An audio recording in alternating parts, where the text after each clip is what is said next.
And we are back for the fifth time today. Yes. I'm over this. I'm having fun. So we tried 3 different attempts to make a reaction video. First time, it wasn't right. Second time, wasn't right. I didn't hit record. Third time, I didn't have the audio plugged into my Rodecaster, so we made an entire 50-minute video that only had our content and not the audio from the other video. So I uploaded all that to the Google Drive so that AJ can hopefully square it away. And if not, then that's content that will never be seen because I am not doing it a 4th time. Right. And then we just started to record this one again, and I was not happy with the way it started. So we are on number 5. And this isn't even a podcast day. Today is just a normal record day because we have nothing going on until you pick the kids up later. I am still going through it. You guys are still going to hear me coughing and clearing my throat and probably snot bubbles, and I apologize for that, but it be like that sometimes. Quick disclaimer, we're not licensed professionals. We are just people who like to talk shit on the internet. Hopefully you enjoy it. If you do or you don't, let us know why in the comments. If the things that we say trigger you, awesome. You can let us know why in the comments. If they don't trigger you, that's awesome too. If they trigger you and then you like why it triggered you and you're able to self-reflect and become a better person, definitely tell us why. Or better yet, send us an email at 2BeBetterCo, the number 2, BeBetterCo@gmail.com so that we can utilize it in a recording. That covers all that. Yes, it does. Cool. I'm really over here thinking like I could get licensed. Like go to school for this or something and get a degree. I would pay whatever it cost for you to do Laura Doyle's intimacy coaching course. I would love that. Let me look that up right now. That would be fantastic. You want to keep them entertained while I do some Googling? I can't just do that. You could. I mean, you're pretty good at keeping people entertained. When I have a thing going. A thing? Yeah, I have nothing going right now. That's funny. I have my emotional support rocks over here. This is citrine. This is one of my favorite to rub because it has like edges, but it's smooth. That's nice. And then I have my desert rose. This one's nice because it's textured. I like rubbing my finger on it. I feel like we're doing some show and tell right now. All right, I'll save that so that I can look it up later, but I did it while I was thinking about it instead of doing it later. Perfect. So I have lots of things that I wanted to talk about besides just that reaction video, but because I don't think that reaction video is going to ever be seen by anyone, I don't even know if I want to get into this other stuff. Okay. Whatever you think is best, babe. You know, somebody asked us for another origin story. Oh, yeah? I'm Frank over here. My handy dandy notebook is really doing his job. Yeah. There's lots of numbers written down because I always have to go back and edit things out of the videos that we make, or notations for things. And as I think of stuff, I'll write them down, especially if you're talking and I want to have a full discussion about it and not just a quick snippet. Yeah. So I got that on there. I have my smut books versus porn conversation on there. Do you want to do a quick conversation or do you want to just jump into emails? Yeah, let's have a quick conversation. Did you write down your metaphor or analogy or whatever it was this morning? No, because I remembered it. Let's hit us with that first because this is how this played out. Yeah, so I was in the bathroom and she's talking to me through the door and hits me with this analogy and I'm like, it's so funny that you were just thinking about that because I was just thinking about this, and we're both like, that's a good point and we should talk about it. So the things that happen when we're vacating our stomachs. Yeah. So I walked in and I was like, this is probably stupid because I thought about it at like 3:30 in the morning after our daughter woke us up. It is when people say they are checked out of a relationship, they're done. They moved on emotionally. They're just there for whatever reason. The only time you should check out in a relationship is when you're checking out your partner. The cheese. It's so stupid. But in those times where you want to check out, that's when you really should be checking in. Right. And going to your partner and having those conversations and saying, I'm feeling X, Y, and Z and I miss you. When you feel you need to run, that's when you should fight that feeling and go in. Right. And try to resolve what you have because you're with your person for a reason. If it's been 10 years, 20 years, you got with them at the beginning because they were a good person. Right. They're still a good person, just a lot of bad shit has happened. Yeah. Or you've grown apart. Yeah. That and actually as much as that is a very cheesy thing, it works. Yeah. And it makes a lot of sense, especially because we have the check-ins. And that's kind of our gimmick. So like if you are feeling like you're checking out of your marriage, maybe you should implement the check-ins and really sit down and have those discussions. So when you said that to me, I was like, oh shit, that's good. It's cheesy as shit, but it's good. Yeah. I don't like that you called the check-ins a gimmick. It is a gimmick. It's our shtick. It's our thing. It's our go-to referral, whatever you want to call it. To me, it's just a way of saying that it's our gimmick. It's our thing. When you say gimmick, I think of like a 1930s. If you put this hair oil on, you'll be smarter than Einstein. No, that's a scam. There's a difference. I don't know. This is not a scam. The check-ins work. I feel like gimmick is sleazy and sticky. And well, then come up with a better term so that I don't have to try to explain that it's our thing because that doesn't work for me either. Okay. So you come up with a name because that's your thing is coming up with names, and it can't actually be a name. It has to be a phrase. Right. And we'll go with that. I got you. I'll think about it. So thank you. You're welcome. So while you had that conversation and we had that conversation, I was like, it dawned on me that women read, I guess I can't say women, some women read smut books. And those women have men who watch porn, and they want to say that porn is cheating, and they have a problem with the men watching the porn, and yet they're reading these smut books and they're getting the same experience. They're getting an unrealistic expectation of their partner, or they're getting the sexual arousal from reading the books. And what they're doing, whether it's in a romantic novel, a smut book, or porn, it's doing the exact same thing. It's taking your attention. Yeah. And I wanted to have a whole conversation about that, but the more I think about it, there's not really a whole lot to say there because that's it. Like I've said it. So for those of you who read those romance novels and you're into that smutty shit and you're mad that your man's watching porn, just know that you're just as guilty. Yeah. Yeah. I really wish that Pearly Thing video wouldn't have messed up because there was so much accountability talk in that. Oh, yeah, there really was. And it's going to trigger a lot of people. I cannot wait. I hope he can get it figured out. It's going to be fun. He said that he thinks he can do it. He said that he's got some things going on right now, but he'll get to it. And he's got more free time than I do. So right. The video that we made that we were talking about, the chick from TikTok making the accountability discussion that got really mad at me, that we talked about on the video that we recorded yesterday, 24 hours later responded to that comment. And she said that she would actually like to have us post it on a podcast and that she was just triggered because she wasn't expecting me to call her on her shit. I love that. I do too. It completely changes the entire narrative of the original conversation because when we recorded yesterday, she was pissed at me. Yeah. So she really came back and said, I was not expecting you to call me on my shit. Yep, 24 hours later, but she did it. Yeah. Sometimes it takes 24 hours to sort and regulate and figure out why shit bothers you. Yeah. Good for her. We got another message because I made a TikTok. I posted the,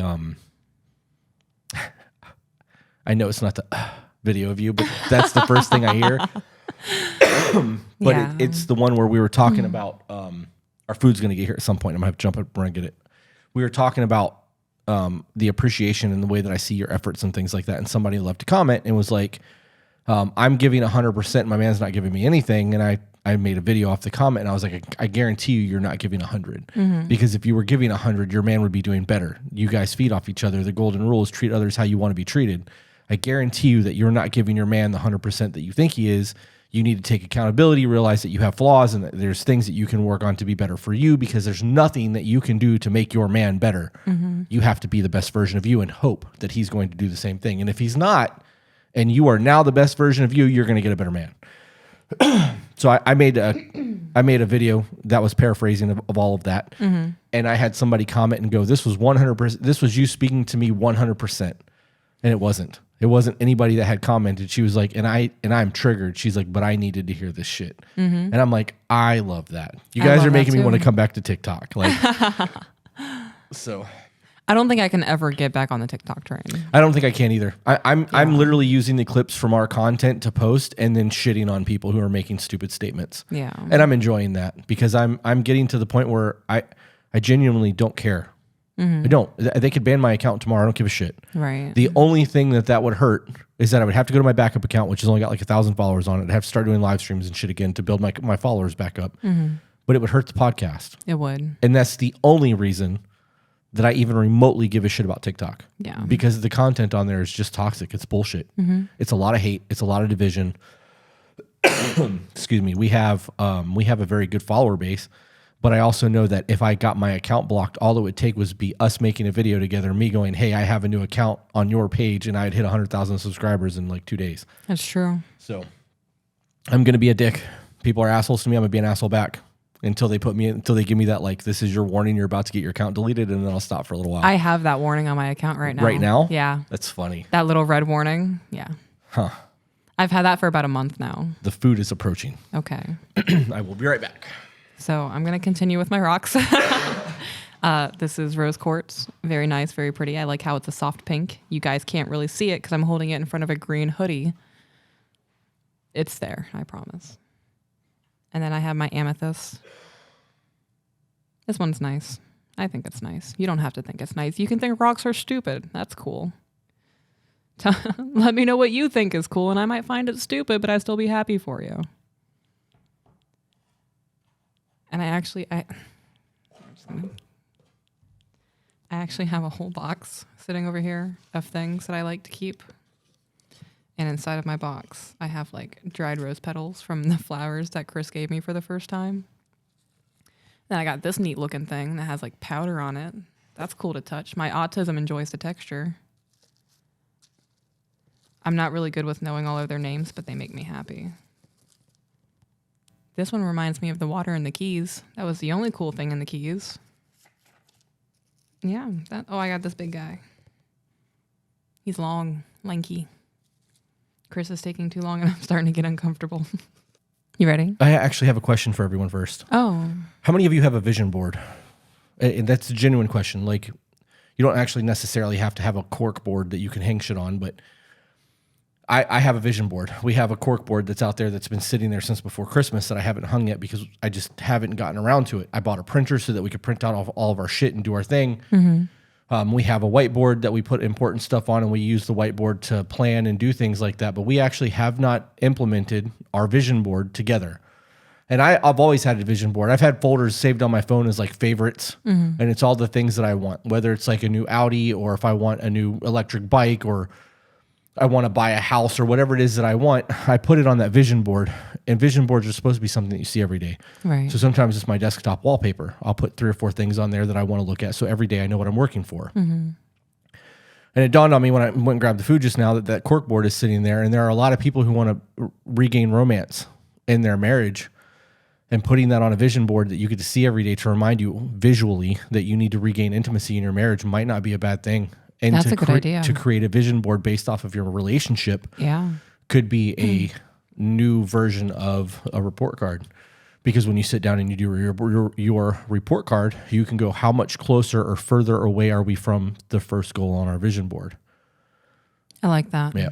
All that came just from walking to the front door to grab our food. So since you had that thought while going to get the food, when we were driving to the Keys, I saw a street sign that said lane ends, merge right.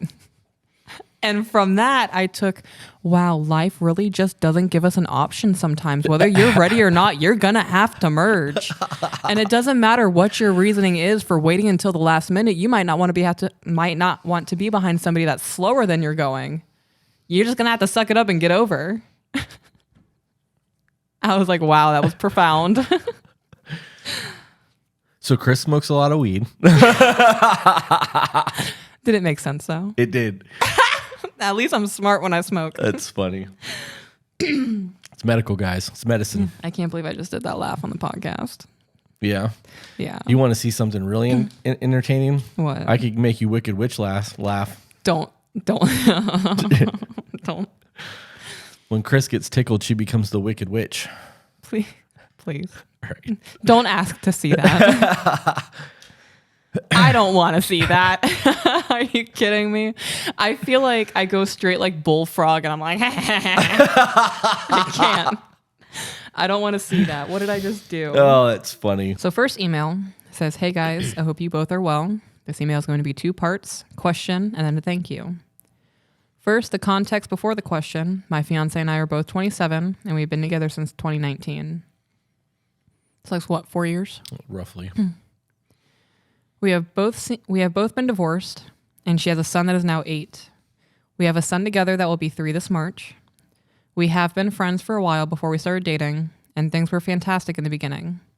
We have both changed because we wanted to, and have done a lot of shit wrong.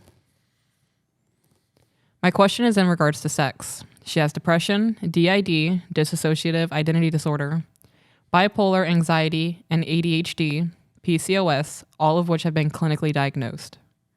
She's in therapy and I regularly go with her. In the beginning, we, as Chris, meaning you, would say, they did it like rabbits. Yeah. But that's not what they said. He used the F word. I'm trying not to say that. And then a year into our relationship, it was maybe once or twice a week. After several conversations, and then after a year into our relationship, it was once, maybe twice a week. After several conversations, we came to the conclusion that it was due to her trying to keep me around. Fast forward now. Wait. So she was weaponizing sex. I don't know. I don't understand. A year into the relationship and it was once or twice a week. Right. I think that's a healthy amount. Right. But what he said was that she was doing it to keep me around. So she was just having sex with him to keep him, not because she wanted to have sex. They were either doing it like rabbits because she was weaponizing sex to land him, or she was only doing it once or twice a week, not wanting to do it to keep him, which is also weaponizing sex. There's not a scenario where that sentence doesn't play out where that is a scenario. Right. When you say it that way, I agree. That's kind of what it sounds like. Okay. Ooh, almost dropped my soup. Don't spill your clear soup that's not clear. It's so good. Fast forward to now, 99% of the time, when and if we have sex, it's almost always the same thing with basically no physical intimacy beforehand or foreplay beforehand. So when they have sex, there's no physical intimacy before, and then there's no foreplay. That sucks. That's also a you problem. That is true. That is a him problem as well. Mm-hmm. Especially if he's the one initiating and she's doing it just to keep you around. And if you're not putting in the effort to warm that engine up, bro, that's a you thing. Mm-hmm. Foreplay is the best part of sex. Yeah. That build up and the anticipation and the dirty text messages, and then you getting home and knowing that you got to cook and do kids stuff, and they're in their room playing TV and I come up and kiss you behind your neck, or grab your throat and bite your ear and do all the little things that we do until I know that we're going to get some playtime at the end of the night. That build up is it. Mm-hmm. You're ready all night long. Like, why would you not want to follow through? I was going to say improve that because he said he doesn't have it, but improve is not really the word. Like, you should be wanting to build that. That should be something that you actively strive to obtain. Yeah. There we go. That is a good way to put that. I said follow through because I'm over here thinking like that is super dope. I love it when we build shit up like that. And then there's some women out there who do that and be like, I have a headache. No. Oh, no, thank you. God, I wish that Pearly Thing video didn't crash on us this morning. Yeah. I really hope that he can get that because that would be a good reference point right now to be like, go watch the Pearly Things thing that we did. Yeah. She is on medications for everything, but she still has no drive. It could be the medicine. It could be the medication. She also smokes to help with a lot of her mental stuff. I know I have gotten complacent at times with trying to continue the courting. I have stepped that up. None of it really matters. Ultimately, I want her happy and satisfied in the bedroom. She told me that I do satisfy her more than she's ever been satisfied with previous partners, and that they didn't care about her sexual needs. I have gotten her to do things she never thought she could do. That's dope. That's a positive affirmation. There's a whole lot in what you just read. Right. Sorry, I am still very mucusy. There was something that he said in there that I just want to make her happy. Mm-hmm. I've been saying over and over and over again for the last week that that's what men want. We want to do the things that make you happy when we know that they make you happy, and continue to do those things because our goal is to make sure that you're happy. Mm-hmm. In order for that to be a thing for most men, the intimacy has to be there. If the intimacy is lacking and you're feeling like you don't matter, you're not respected, you're not trusted or desired, that's going to decrease. And I lost my train of thought because my damn phone went off. I know that because she gained some weight after birthing her son, she has some self-confidence issues, but I do my best with compliments and trying to get her to work out. I know that physical health and mental health are directly related. Correct. She just doesn't want to work out. I am trying to implement some goal setting and more self-discipline in our home so that we can be better for each other. She hates talking about sex and is very uncomfortable with it from the get-go, even with me using I statements. How do I approach this topic and have a conversation that she is comfortable with? Okay, one, why doesn't she want to work out? Is it laziness? Is it the meds? Is it a desire to not look like a man? Because a lot of women believe that if they pick up a weight, all of a sudden they're going to look like an Arnold, which I promise you is not the case. I don't. And we work out 5 days a week. It doesn't work that way. You have 1/10 of a testosterone a man does, and most of the big dudes that you see in the gym are roided out. It takes a lot of diet and exercise and drugs and eating and lifting to get to the point of looking like that. And for a woman, it's 100 times harder to get to that point. Right. So the best that's going to happen is you're going to tone your body up. You're going to lose some body fat. You're going to get endorphins released, dopamine responses. You're going to feel better about yourself because you're actually doing something to better your life. So first and foremost, why doesn't she want to work out? That needs to be a conversation. It could be a motivation thing. It could be. It could be it could be laziness. Yeah. It just could be that I don't want to do it. And if that's the case, then maybe lifting weights isn't the option. Maybe you need to buy bicycles and go ride bikes. Maybe you need to walk. Yeah, start with evening walks. Yeah, if you live in the mountains, go for hikes. Right. You guys have an 8 and a 3-year-old. Take them on a walk with you. Make it a family thing. Yep. When the kids get excited about it, she'll be more inclined to be excited about it. Hopefully. Hopefully. Yep. I wonder why she gets so uncomfortable when sex gets brought up. They've been together for like 4 years, almost 4 years. I'm not uncomfortable talking to you about anything. I will say the stupidest shit to you and you don't judge me on it. I don't understand why people are weird about talking about sex, period. It's something that nobody should be ashamed of. It's not something you should be embarrassed to talk about. I don't even think that if I had like some weird kink that I'd be ashamed to talk about it. I just don't see why that would be a thing for some people. Like, what are you embarrassed by? If it makes you happy. It's like men who are into big women, like little skinny guys who like obese women and then want to hide it. Bro, if you're a fat chaser, own that shit. Yeah. Like if it makes you happy to like nuzzle up underneath some body rolls to keep warm, like own that shit. I don't understand what the problem is. The happiness that you get from your life, as long as it's not harming anybody, who gives a damn what anybody thinks? That was a hard one to catch. That was a good catch though. Who gives a damn what anybody thinks? Do you be happy? It's going to be hard for her. If it makes her uncomfortable, she's going to be less inclined to want to talk about it. I would find out why it makes her uncomfortable. Right. Find out why it makes you uncomfortable. If it's a thing where like she can't look at you and say it, sit back to back. Text each other. Right. She's going to have to talk about it to get it resolved. Shutting down and not wanting to have a discussion is just going to make your guys' issue worse. You're going to grow apart more. Right. Avoiding discussion is what leads to divorce. Yeah, communication's everything. There's also a lot of meds involved right now. Right. And that's something that you can't neglect because if she's on a lot of meds and she's having issues and side effects from those meds, that could be part of the problem. If she told you that she was as sexually active as she was in the beginning to land you and to keep you, and now she's not following through with that alone is a problem because she basically lied about who she was to get you to commit and be there.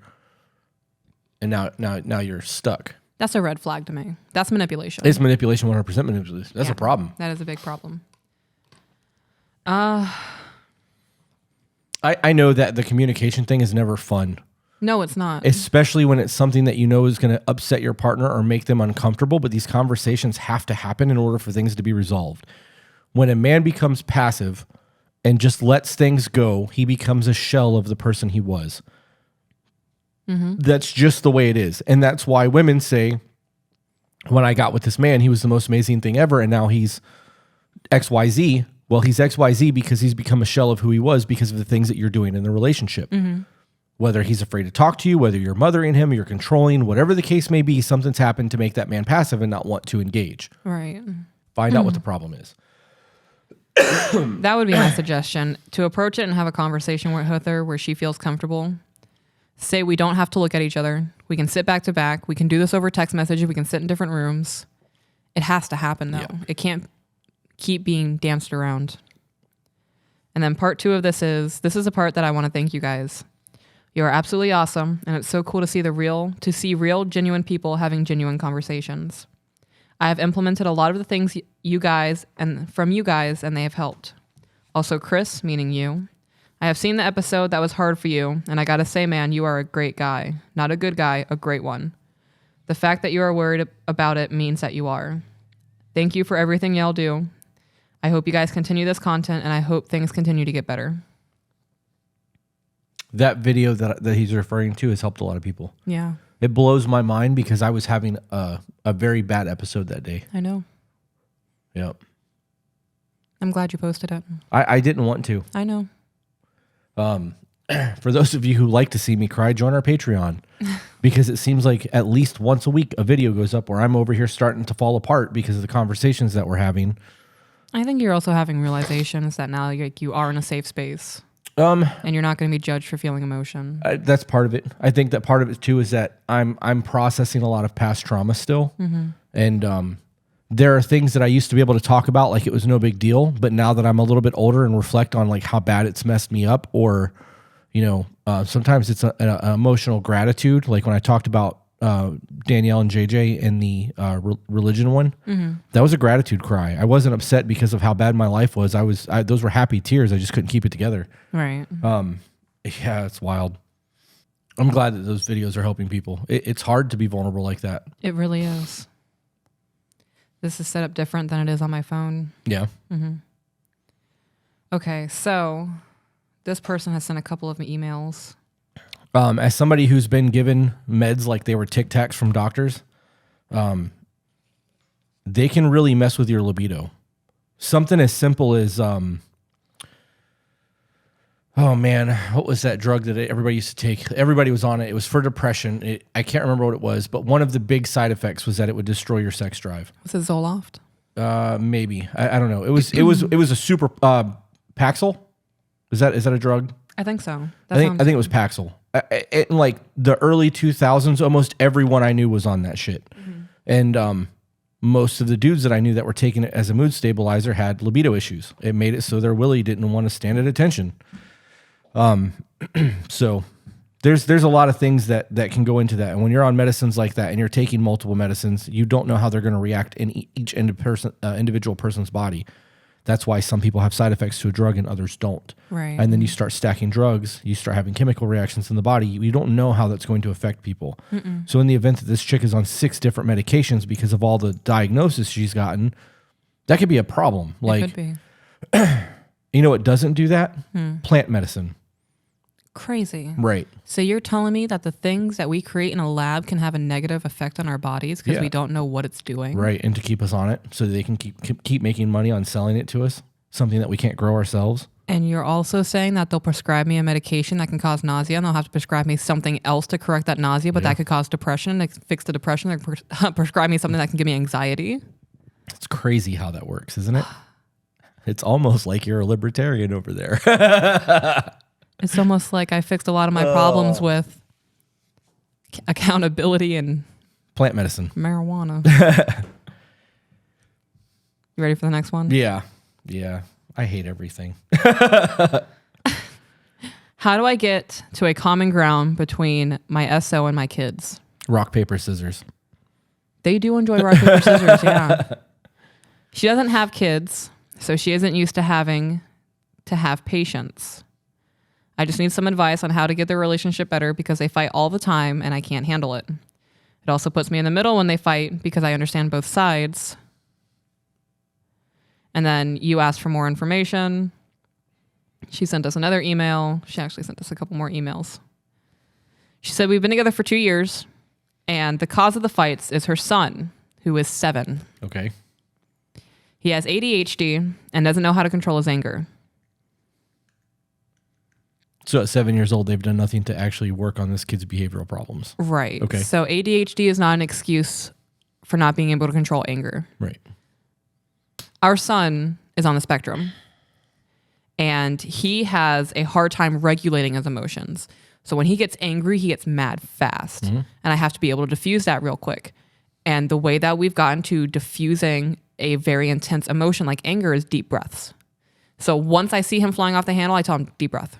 Yep. And he'll take one. And it'll be like a half-assed, I'm like, okay, take another one. And that one's a deeper breath. I'm like, okay, one more.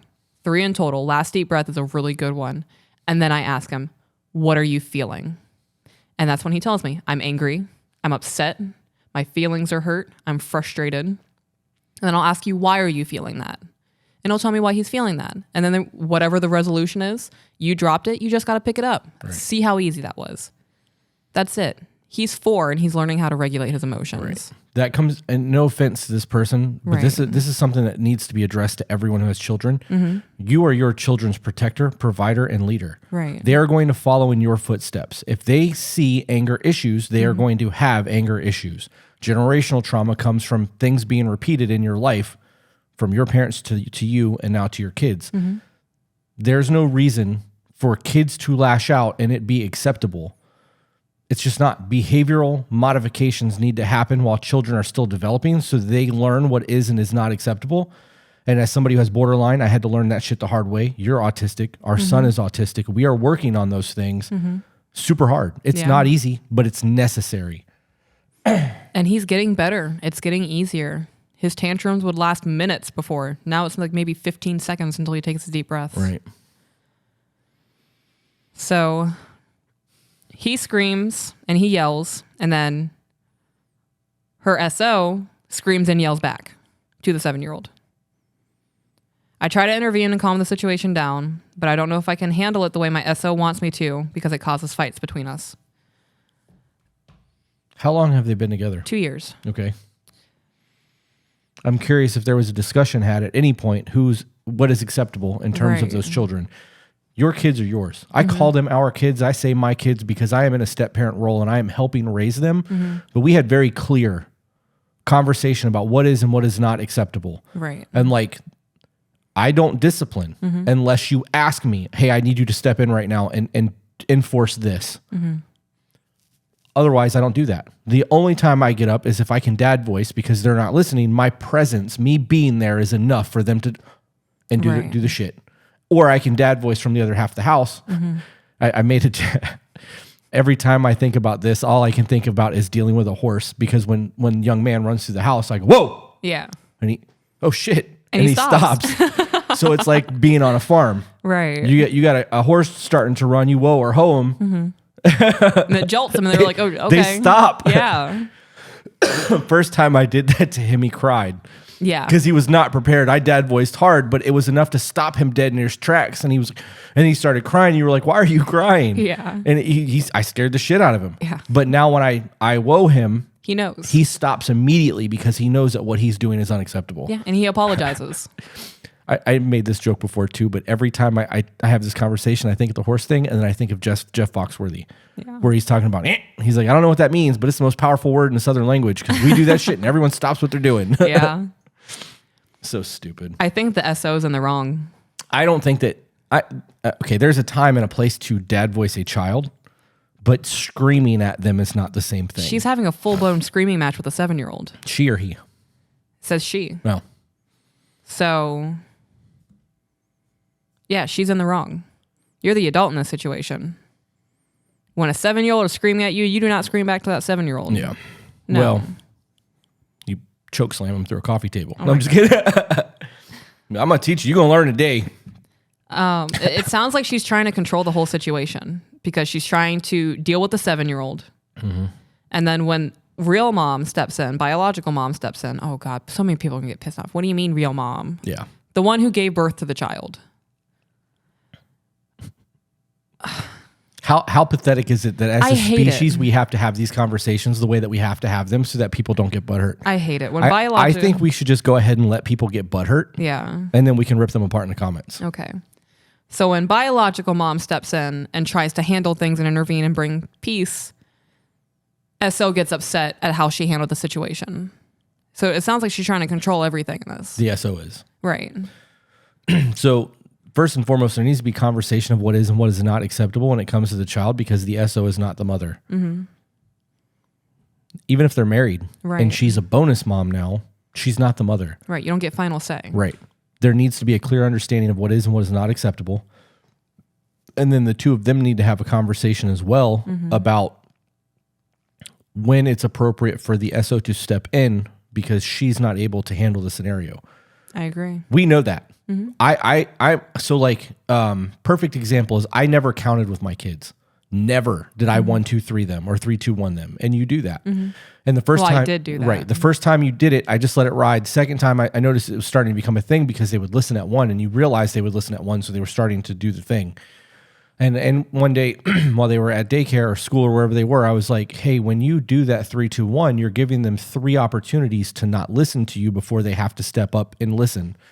I was like, so what next time you give them a command or you tell them they need to clean their room and they don't 3, 2, 1 them, you need to implement consequences for their actions immediately. Mm-hmm. And now they don't do that. Now when you tell them something, they listen because they know that mom means business. If I hear you repeat yourself 2 times, I'm already annoyed. 3rd time, I'm like, all right, dad voice, let's go. I'm tired of this already. Yeah. And I get to that point, and it doesn't take much because I personally hate repeating myself. So when I have to hear someone else repeating themselves, it frustrates me. Right. Because I have to hear it over and over and over again. And like I said, I don't have to say shit. Most of the time, I can literally walk into the room where you're at, and they stop what they're doing and they listen. Mm-hmm. I don't have to do anything. It's literally just my presence being there because they know that they're about to incur the dad voice. Right. There's no reason that the SO should have to step in unless there is this is an acceptable time to step in conversation that happens ahead of time. Because had the first time I ever did that it been not something that we discussed and I yelled at the kids, we could have had a huge problem over that. You could have been somebody that gentle parents. You could have been somebody that doesn't believe in raising your voice. You could be somebody that doesn't believe in standing your kid in the corner or doesn't believe in spanking them or whatever it is that you don't agree with. And I happen to do that. You and I are going to be at odds because we failed to have a conversation about what is and what is not acceptable with the kids and when I need your backup and when I don't. Right. This entire scenario comes down to being able to articulate what is acceptable to you and what isn't. Mm-hmm. And we are huge advocates for putting your partner first. Right. When your partner and your relationship is healthy, because you want to continue that relationship after the kids move out. And if you don't give the work necessary to maintain that relationship, they're going to move out, you're going to get divorced, whatever. Right. This is a significant other that was not part of the kid's life. So it's not their biological. So in this scenario, I don't think that the kids should be put last because those kids were there before this person was. Right. So this person either needs to get in line and follow what is acceptable to the mother, or they need to be removed. Right. That's as simple as that. And I feel the same way, whether it's a grandparent, a significant other, an aunt, an uncle, a cousin. When you set down ground rules for your children, man or woman, you set those rules and somebody comes in and oversteps those rules, they are negating every power structure, power dynamic in the relationship that you have with those kids and lets them know that they can disrespect you and do whatever the fuck they want. Yep. You said it, yeah. I'm really hung up on the fact that she said he doesn't know how to control his anger. Yeah. You're supposed to teach him. Yeah, absolutely. That sounds like really the root of the all of this. She's getting the arguments, screaming matches with the 7-year-old because he doesn't know how to control his anger. Right. She could also see that as a disrespect thing. Right. And it could be a problem for her. Yeah. I'm wondering how she would respond to somebody else yelling at her or raising their voice, if she would be that person to them. Because if that's the case, she's feeling she's disrespected and she's not knowing how to process that. And she might just be one of those people that feel like it's time to elevate things because somebody just elevated it. Let's take it a notch further to be the bigger person or the aggressor, I guess probably the right term there. I would lose my damn mind if I heard you and one of the kids screaming at each other. On both of you, I'd lose my mind. Have you actually ever heard me scream? No. No. I've heard you raise your voice. I don't even think I've heard you yell. Yeah. I've heard you raise your voice, but that's about it. I will I'll drill sergeant someone, but that's not screaming. It's just a different depth of my voice and a little higher of a octave or whatever, a higher sound, but it's not screaming. I don't have it in me for that. And I'm not going to let the kids do it either. When the kids start screaming, I stop them in their tracks. We're not doing this. I don't care how mad you get. Right. You're not screaming. We don't yell in the house. I don't let the kids run through here and scream and holler and hoot and playing. No. We inside voice. If you want to hoot and holler, you go outside and do that shit. Right. And they've learned that. So and they are dude, your kids are soft spoken as shit. They are. So like when they think they're in trouble or they think they've done something wrong, they mumble. Like I've never seen that. You know the scene in the Charlie and the Chocolate Factory where he's like, why don't you open your mouth a little wider when you talk? That was my kids. My kids were obnoxious as hell, loud, like everything the exact opposite of yours. And because I raised my kids to adulthood, hearing your kids mumble, it's frustrating because I'm not used to it. Yeah. So I'm like, what? I can't hear you. Like, come stand next to me and mumble. I feel like you would prefer the mumbling over them constantly yelling in the house. Yes. Yes, I would. I would be okay with them being loud at times if they were able to articulate themselves better. Because of the mumbling and like, our son has a speech issue. When they get going, it's just screeching and shit. I can't do that. It's too much. It's overstimulating for me. I feel really bad for that 7-year-old. I do too. He's trying to figure out and regulate his emotions and explain how he's feeling. He's just having his grown adult scream at him. Yep. Wait until he's a teenager and dealing with hormones, and this hasn't been resolved yet. I wonder how many times he's gone to bed crying. Wow. Yeah. That went sad quick. That's a real possibility. Yeah. Like, how many times has this 7-year-old laid in bed and cried because he can't articulate himself? And Makes then sense. My mommy's partner's yelling at me because I'm upset. But why am I being yelled at when I'm sad or I'm angry or whatever I'm feeling? But I can't say how I'm feeling because I don't know how to say how I'm feeling because no one taught me how to say how I'm feeling. That's a really good point. All of that was really good. It's almost like that video that we saw, or that you actually sent me that today, of the guy that was learning how to communicate things. So now he's not just angry. Maybe he's frustrated, or maybe he misses you, or whatever. That's the same line of thought. That was good. I wouldn't have went there with that. I was thinking more along the lines of the problems that this kid is going to have. Yeah. It's different how our brains work. That's why we're able to resolve shit the way that we resolve it, and the way that we're able to do these emails, because you'll go somewhere that my brain wasn't, or I will, and you're like, oh, vice versa, yeah. Fucking teamwork. F-bomb. You're funny. I hate that. You know how dumb I feel because I can't stop saying the F word? It's a habit. So this is the last one I have. Super short one. So she says, I'm 51 years old and I've been married and divorced 3 times. Never in my life did I believe that this would happen to me. With that being said, I'm a great woman, but I'm not perfect. I'm a work in progress with God. I'm loyal, dependable, caring, compassionate, and for some reason, it's hard as hell for me to find people that I can just be friends with. Why is it so hard to be a good person and find other good people? It takes work to be a good person. Not a lot of people are willing to put that work in to be a good person. Right. We don't have a lot of friends. We don't go out every Friday or Saturday night. We go out maybe once a week. Not once a week, once a month. Yeah, together. To go on like a dinner date with another couple. We haven't been out on a dinner date since December. Yeah, so it's been over a month. Yep. And at one point we were going frequently before the storm. Yeah. The problem is there's a lot in that email. There's not a lot in that email. It's very short, but there are things that stand out. Like, she's working on herself and she's trying to be right with God, and that could be a problem. So, I realize when I have conversations where religion is brought into it, people will shut down. People get more offended talking about religion than they do anything else. And it doesn't matter who they are. You could have people that are anti or pro-abortion, and God gets mentioned and both sides freak out. Yeah. Like, I don't understand why we can have all these really horrific conversations about things, but the moment somebody's personal beliefs get brought into it, or something that can make them a better person, it's a problem. So that could be a thing. You might need to be looking. You might need to unite. You might need to be looking in places you haven't looked before. And I can't even say in that scenario to go look in church, because we're both religious and won't go. I don't like organized religion. I know. I really don't. I feel the same way. The whole thing is just a mess. It's no longer about being a good person. It's about how can we benefit ourselves while preaching. There's a big community of online people right now that are actively calling out religious personnel for their wrongdoings and the things that they're doing, because people no longer need the church to spread the gospel. You can do it on YouTube. Yeah. You can do it on TikTok. That's where I get my word from. Yeah. When I blew it that way. I'm just going to blow it that way next time. I've talked in the past that I struggle to retain when I read. So I will read 15 to 20 minutes every morning in silence. Try to retain as much as I can, and when I can't do it, I'll go on YouTube.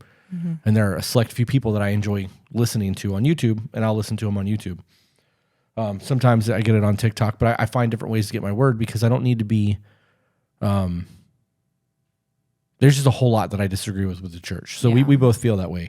So the church might not be the way to go for that, even though you are a God-fearing woman. That might not be the thing. As for being divorced and having friends, those two things don't really correlate to me. Your personal relationships with a man should not correlate to your personal friendships later, because it's not the same thing. I will say that as you get older, it is much harder to find friends. It's much harder to do things with people. Life happens. People become recluse.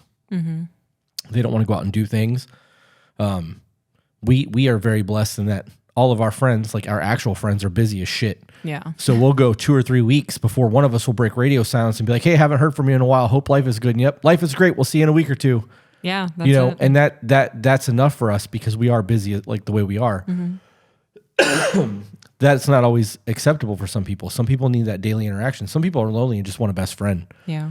I think that it's important for that. I think that the bromance and like the girlfriend thing is super important for people. And for me, like, I've always had that one friend that I could text, go to the movies with, hang out with, whatever. But I've always been just that one person, has always been my person for that thing. Mickey was one of them for a while, and then Tim became it. And then, Tim kind of moved on with his life, and I don't currently have one of those. So like, I don't really have a whole lot of friends right now or people I can even talk to.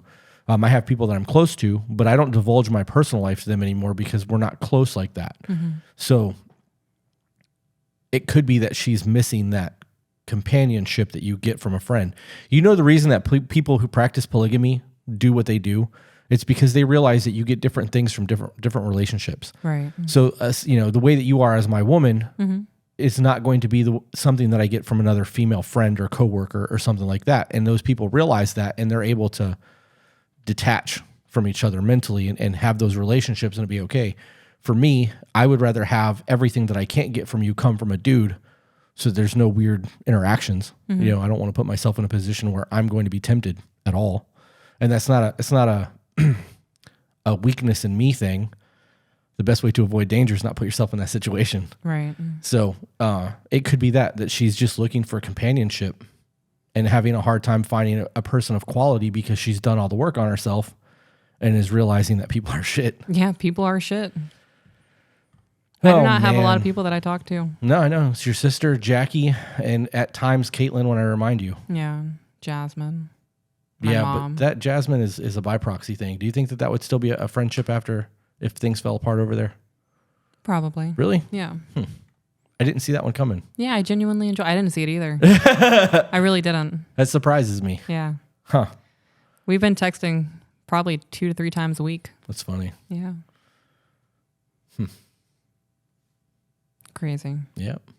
But even then, I haven't talked to Jackie since we went to brunch like 2 weeks ago. Yeah. It's wild the way that plays out with people. It really is. Like I've had people in my life that were like I was inseparable. I've had the bromances that I would text somebody over and over and over again all day long, and then go to the gym with them, and then hang out, and you know what I mean. Like, and as you age and families start coming and people have kids, and like life just kind of does that to you. And it's a lot easier when you have less responsibility to have those kind of relationships because there's not really a care in the world. Like you are free to do whatever you want to do when you're running businesses or having kids. Or this is why stay-at-home moms have such a hard time maintaining friendships outside of a house. When you really think about it, because they're taking care of the kids all day long. The husband comes home. They're now helping the husband out doing that kind of shit. Unless they have couple friends together, the likelihood of them having girlfriends where they're going out afterwards is slim. And we talk about that a lot too, because you need those relationships to keep your sanity. You do. If there were more stay-at-home moms, that wouldn't be a problem. Yeah, imagine that. With the technology that we have, and I know that this actually exists, but with the technology that we have in the information age, if it wasn't for the financial crisis that we are in, I'm willing to bet we would have a lot more stay-at-home moms, a lot more homeschooling, a lot more traditional relationships, and I'm willing to bet that there would be organized homeschooling. So my sister has 4 kids, right? 3. Yeah. Okay. We have 2. They're kind of in the same age group. I mean, they're older. Her kids are older. Her youngest is like a year older than our son. But her oldest is a teenager. Yeah. But for the 3 of us to figure out some sort of conglomerate homeschooling scenario where all of the kids got together and the 2 of you were to homeschool together, you would get personal relationship with your family.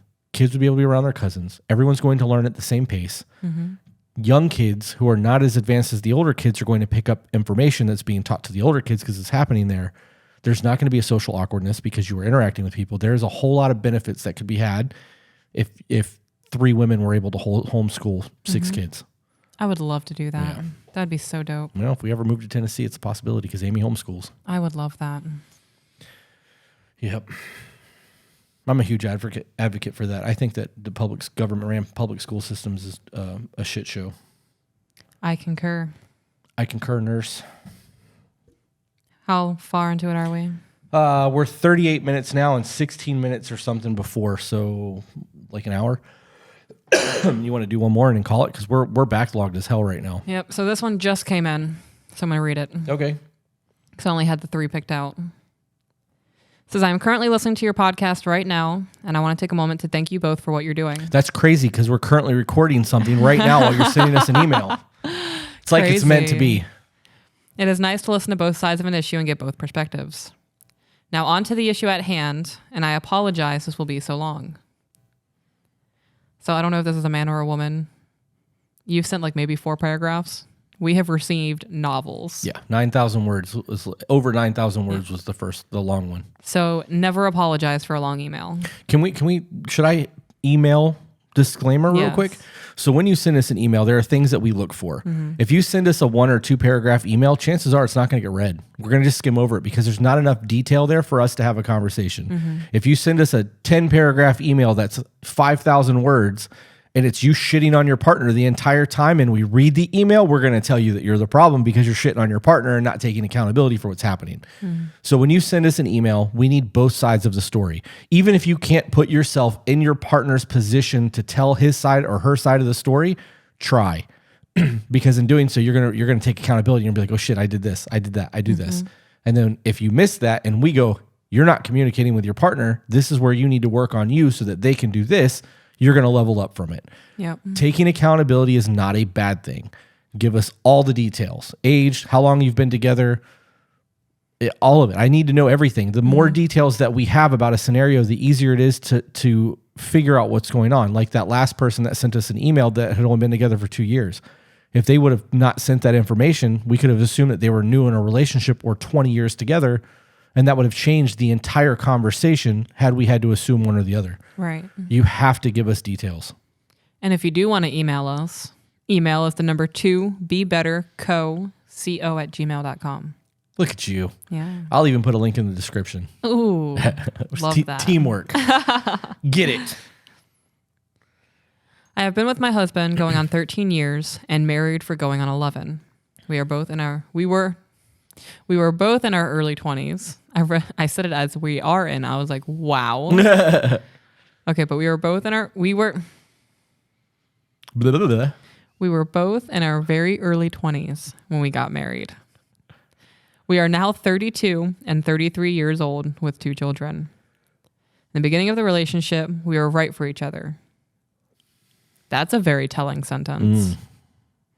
They say right or ripe? Right. Okay. That says a lot. We both worked weird hours as he did construction and I worked 2 jobs.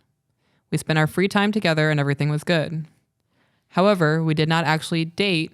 Maybe this was a red flag. So what do you mean date? Like you guys didn't get to know each other? Sounds like there wasn't a courting process. Does it say how they met? I bet it was a dating app.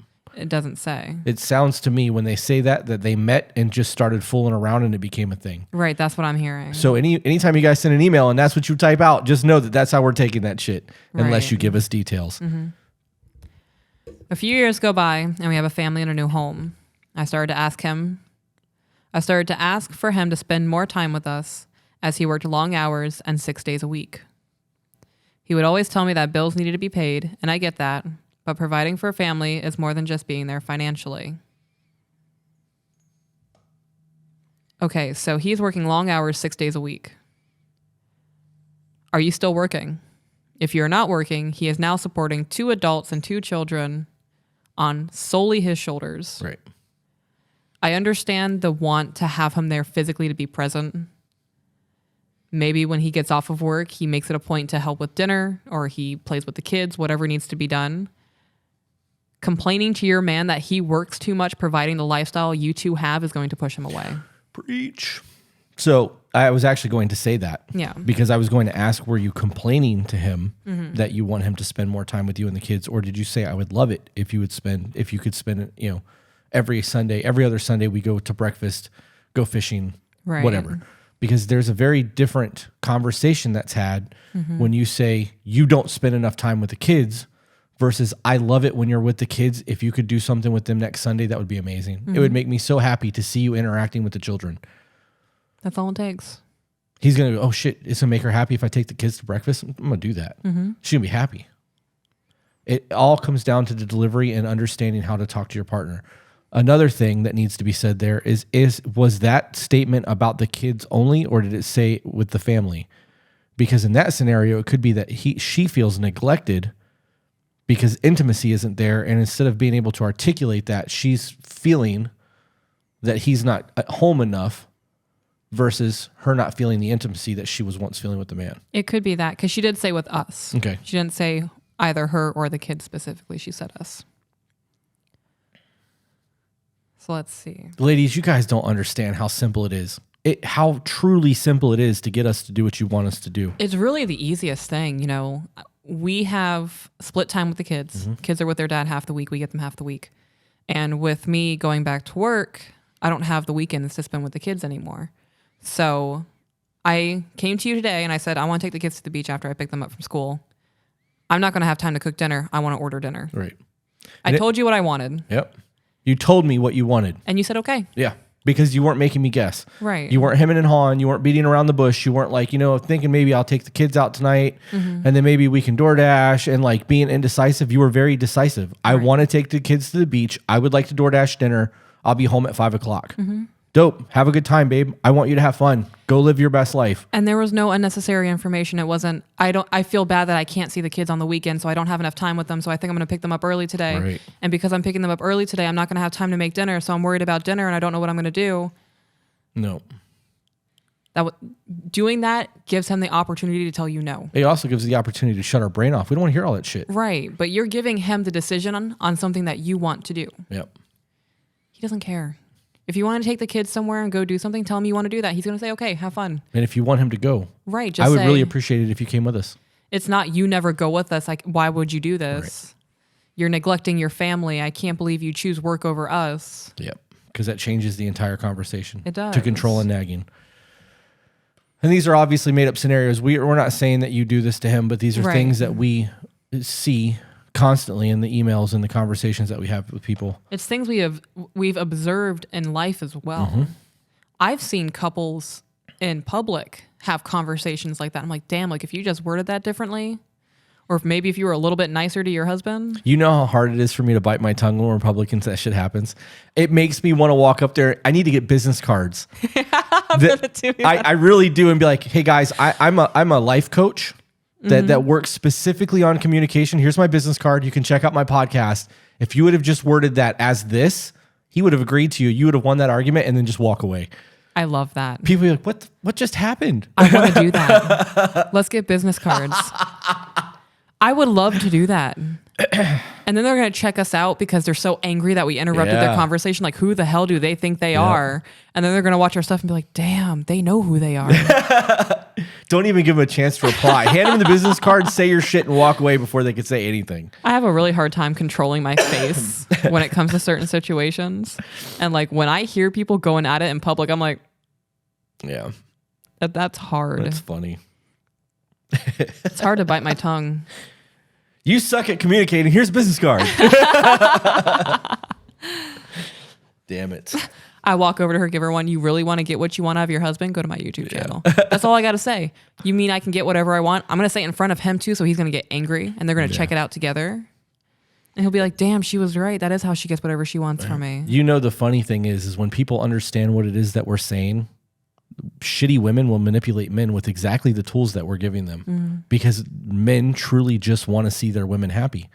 It doesn't take much. It comes down to, I know this is going to make you happy if I do it. I want you to be happy because if you're happy, my life is going to be better. Right. I'm going to go do that. Simple. I fought for his time for years. Through our second child, job changes, etc. After a while, I stopped fighting for the time with him and just decided the time we had together on his 1 day off a week was good enough. This spiraled into more problems. I would come to him and ask for help with the kids or the household chores, and I would end up doing the things on my own. I would let him know that I felt like we were roommates and just coexisting. We would have high-level talks about things, but no significant changes, no resolution, and no next steps. It was things like this that piled up over time. I had come to the realization that I had been emotionally and intimately neglected. We don't hold hands while in the car together, no hugs from behind while I'm making dinner, no dancing in the kitchen to a favorite song. Those small things don't happen. About 6 months ago, I laid it out on the table for him. Told him all the things that I had been missing and needing. Literally gave him a playbook to make it all work. Good words were said, but no substantial changes, which is a cycle through a relationship. That makes me sad. What's the face? Because all I hear is everything that he's got to do.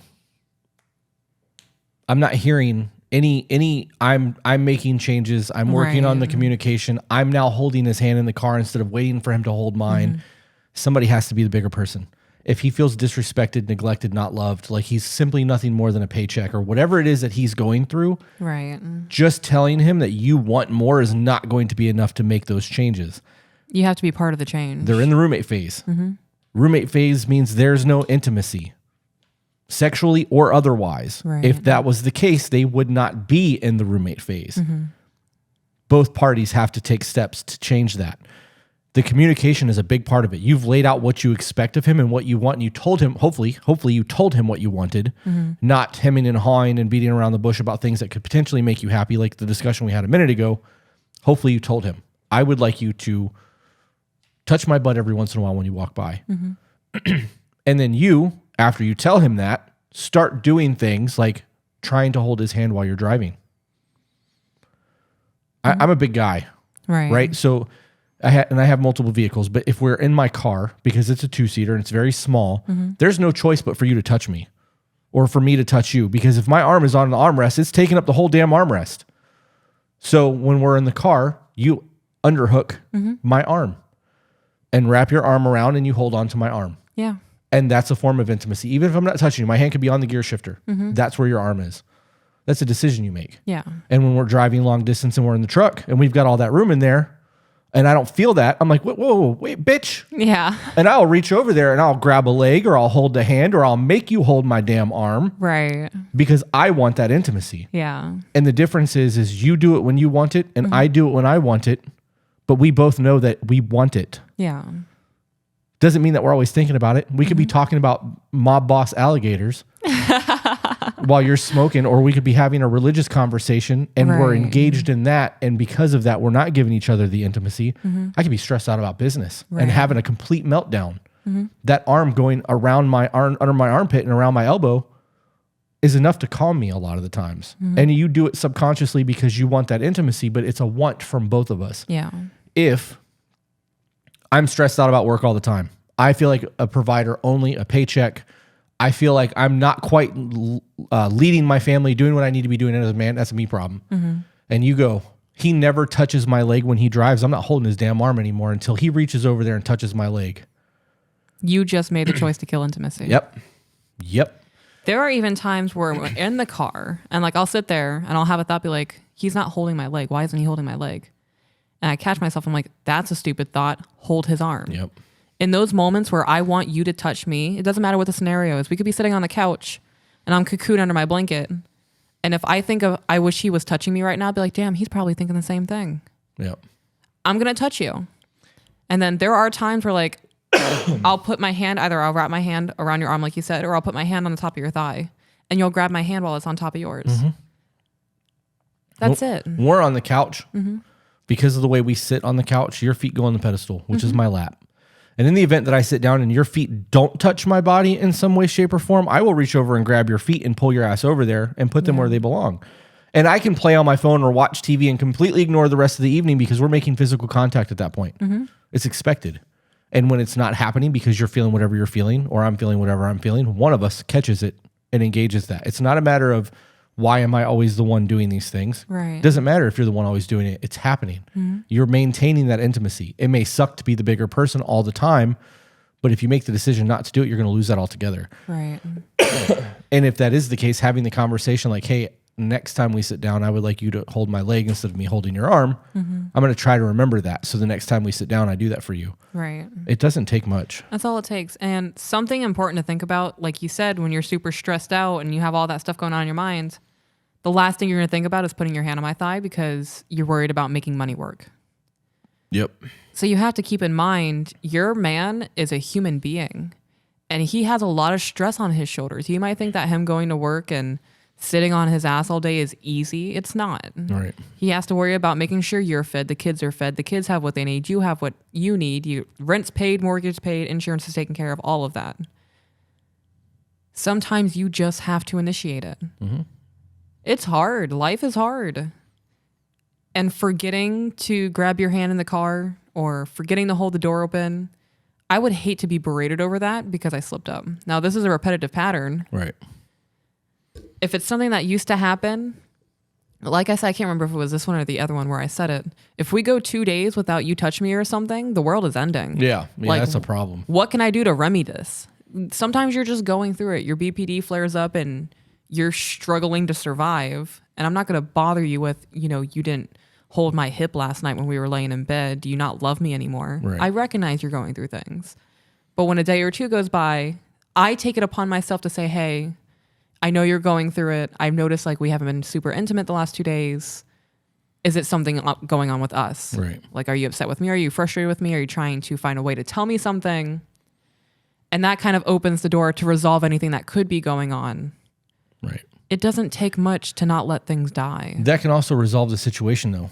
Yeah. In those moments that all of that is happening with me, when you bring it to my attention, I may not even realize that I have been reserved or pulled back and then have to go, oh shit, she's right. You know what I mean? Like, right. Sometimes you just need a wake up call. Right.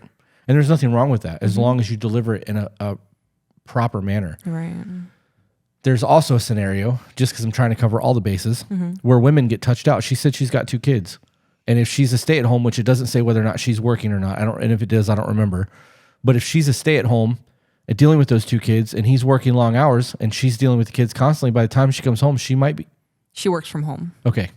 She might be overstimulated, overtouched, tired, headache, all the excuses that they give. So when you hear those constantly, you stop trying constantly. And that kills intimacy as well. You don't see it on the camera. Good.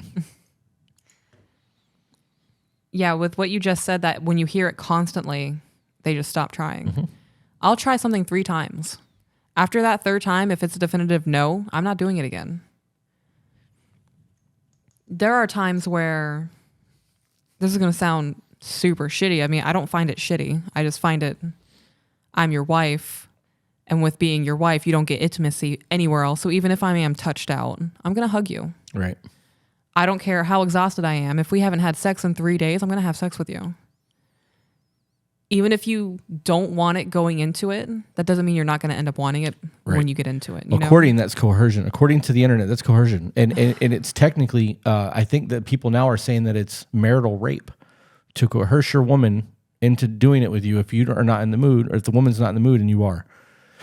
So, and I'm going to throw out a scenario. If lingerie was acceptable for men, or was a thing for men, however you want to word that, or like let's say I bought some 2-inch PT shorts that does it for you. Yeah. And I was like, I would like to have some fun time tonight. And you're like, I have a headache, not tonight. And I went and put on those shorts and was like, are you sure?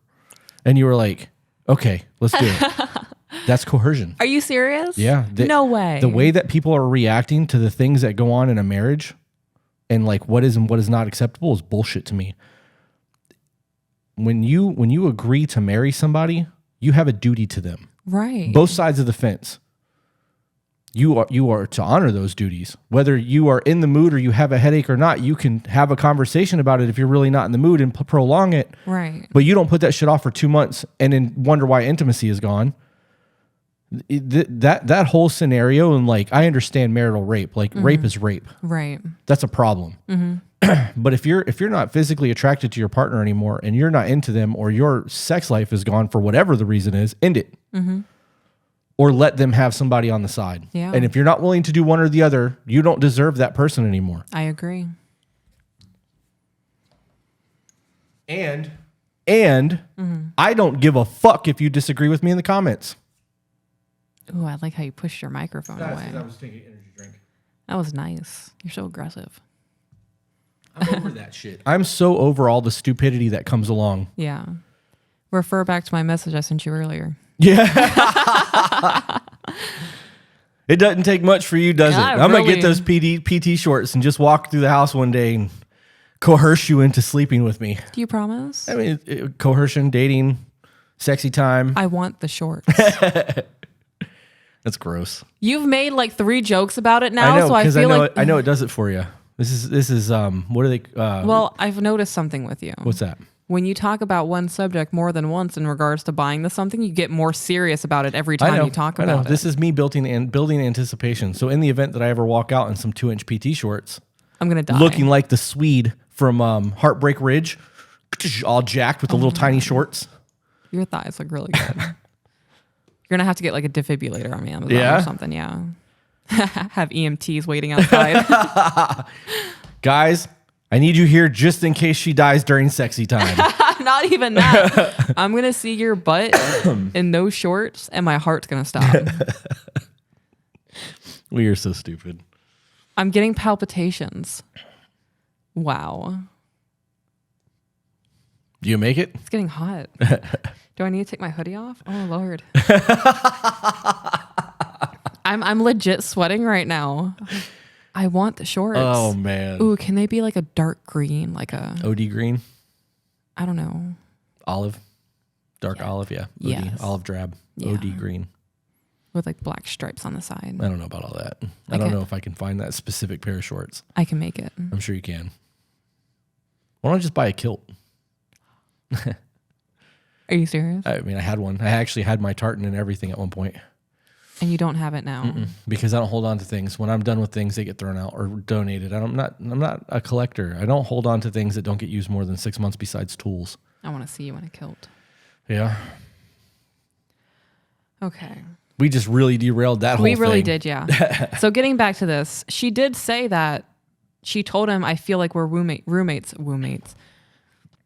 So they feel like we're the roommates. She said that. She told him that. Mm-hmm.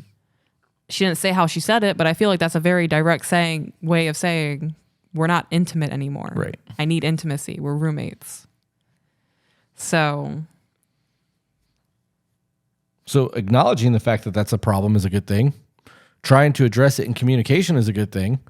But what actions were taken on either side to remedy said problem? You're right. Yeah, we already talked about this. Stop thinking about my butt in PT shorts. I'm frazzled. I am not a piece of meat, woman. You're not. You're more like a very nice baked apple with cinnamon and sugar on it.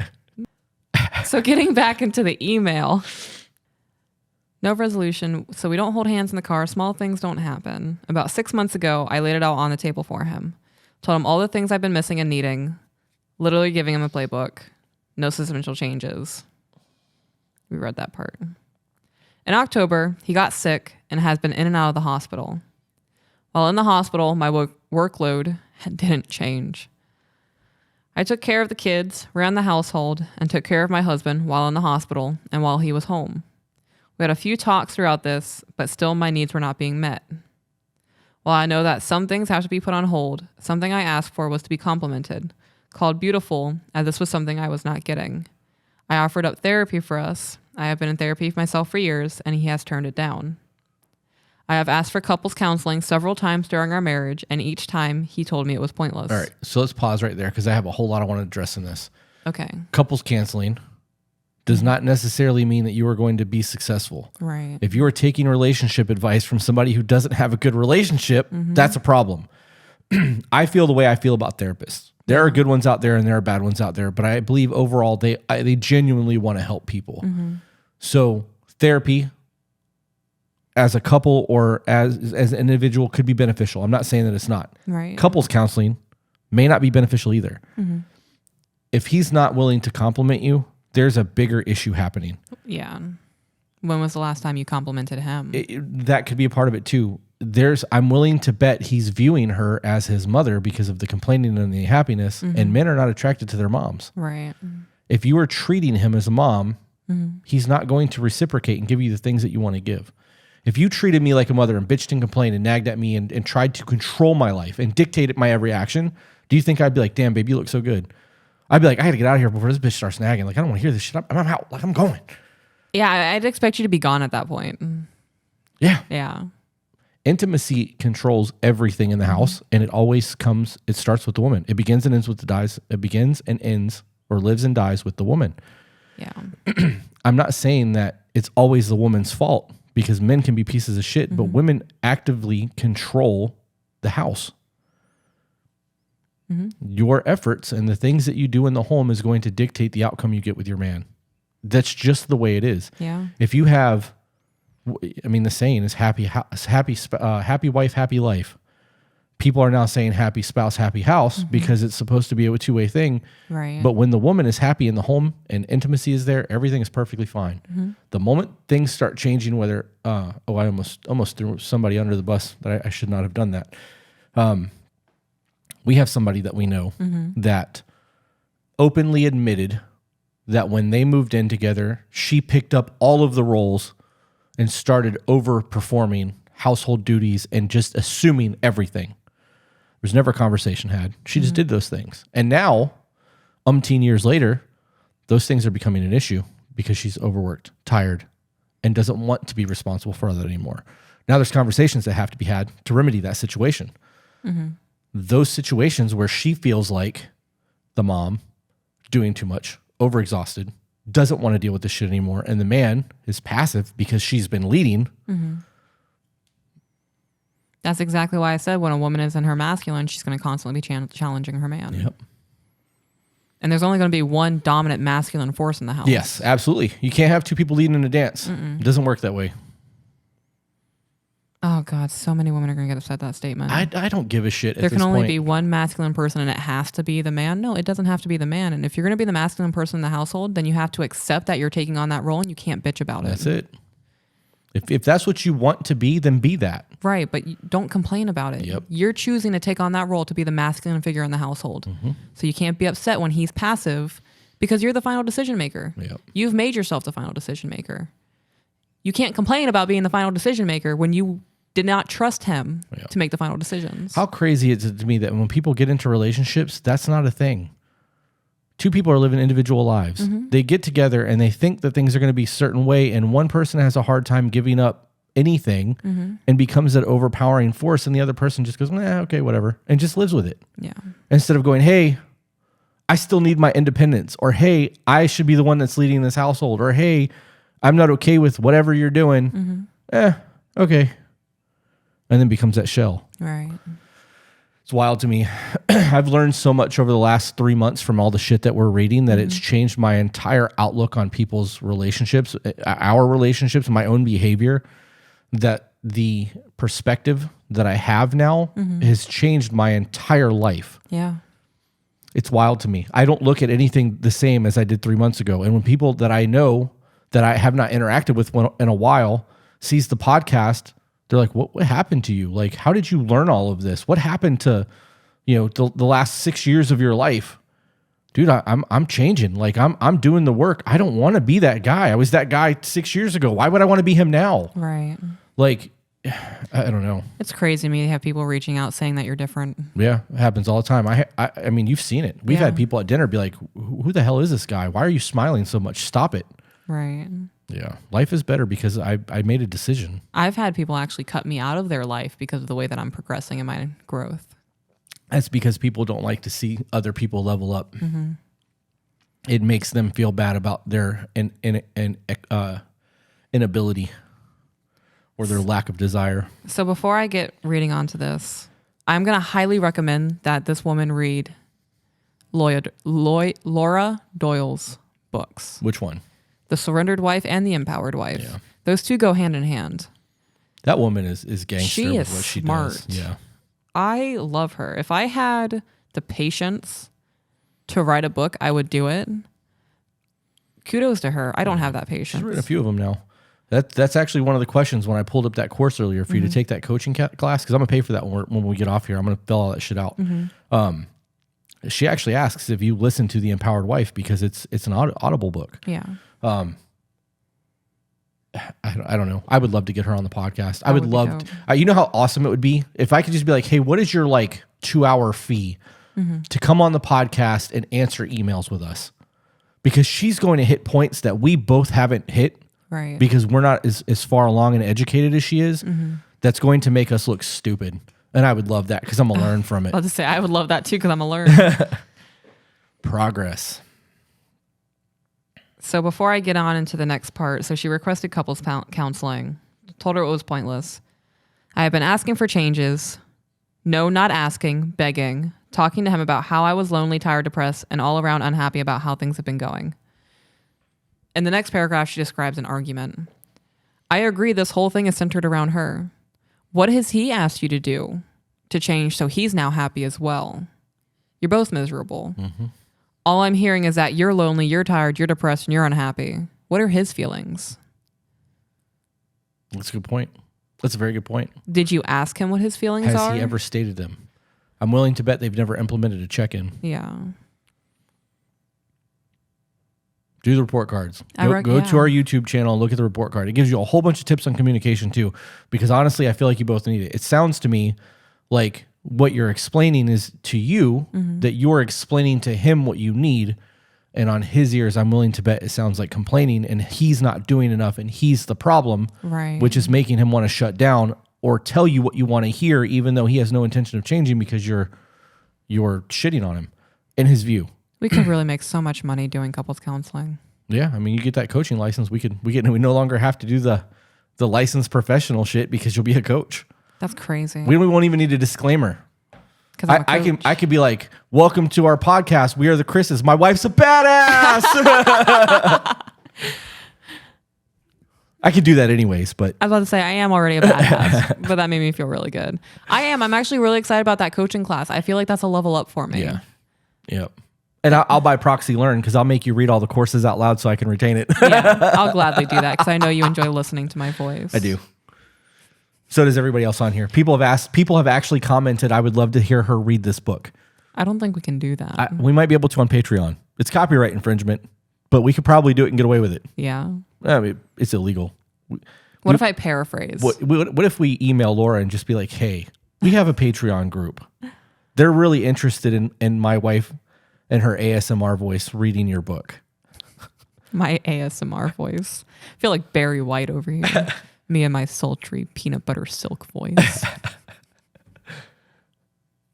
That was so gay. That was pretty bad. Oh, man. Why did I have so much fun saying That it, was though? good, though. It was enjoyable. Okay, so going into this. Well, shit hit the fan. He started texting me while we were working, Oh, no. and we got into an argument. He tried to fix it with a hug and a kiss when he got home from work, and I work from home. I proceeded to tell him I was done, and I need to put myself first for once.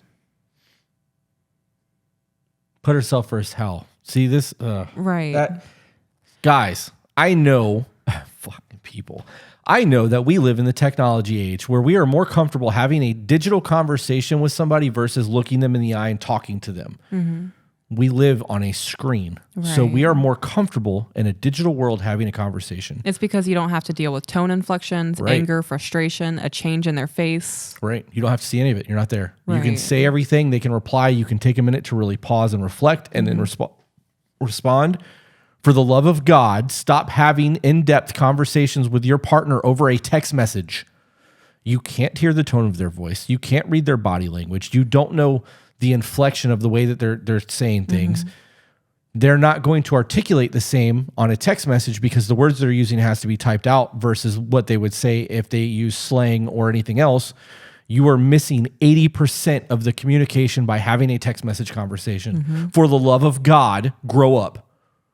I hate that so much. And we get caught into that every once in a while because our life is so busy that I stop. Like once I realize what's happening and like we're engaging ourselves, I'll hang up and call you, or I'll stop and I'll call and be like, hey, I'm busy right now. Give me 15 minutes and I will step outside and we can talk on the phone. I'm not going to ever send a text message to you that could be misconstrued, because love you and I love you can be read differently. Yeah. Stop it. I agree. The other part of that, I want to put myself first for once. I don't even know what you mean by that, but good for you. You should be taking some sort of priority for your life. Right. When was the last time that you did something for yourself that you enjoyed? When's the last time you went to Starbucks, got your favorite drink, drove to Hobby Lobby, and just walked around and looked at shit for an hour? When's the last time you had a night out with your girlfriend? Not girlfriends, friend, your best friend. Not a bar, went to dinner, had conversation, went bowling, axe throwing, or whatever it is that you do that you find enjoyment in. And when was the last time that you felt like you had a true victory? Like, I accomplished this shit today. I owned it. I closed this deal. I had a new PR at the gym. I squatted 500 pounds. Whatever it is that you do that brings you true enjoyment in that aspect where you've accomplished something. When was the last time that you did that? Because if you can't give me those things, that's part of your issue. I agree. Yeah. That is definitely a big deal. One of the reasons I think our relationship works so well is I take time for myself. Yeah. I take 3-hour baths. I come in there and hype you up while you're in those baths. You do. You make me feel really good about myself. You bring me wine sometimes too. I want you to enjoy that time. I don't want you to ever feel guilty about even wanting to take that time. You know how many women feel bad about asking their man to go out? Asking, not telling, which is a problem in itself. Because if you go, babe, I want to go hang out with, if you came to me and were like, hey, I want to go meet Caitlin at Olive Garden. Okay. If you came and you're like, I was really thinking about maybe going to see Caitlin tonight, but I don't know really if I want to, and maybe she wants to hang out with me, right. I'm not going to support that because you don't sound like you even really want it. But if you're like, I'm going to go eat some breadsticks, I'm going to have a glass of wine, and I'm going to hang out, and me and this bitch are going to have a great time. Hell yeah, babe. Money clips in the bedroom. Go get what you need. A woman who knows what she wants is desirable. Damn right.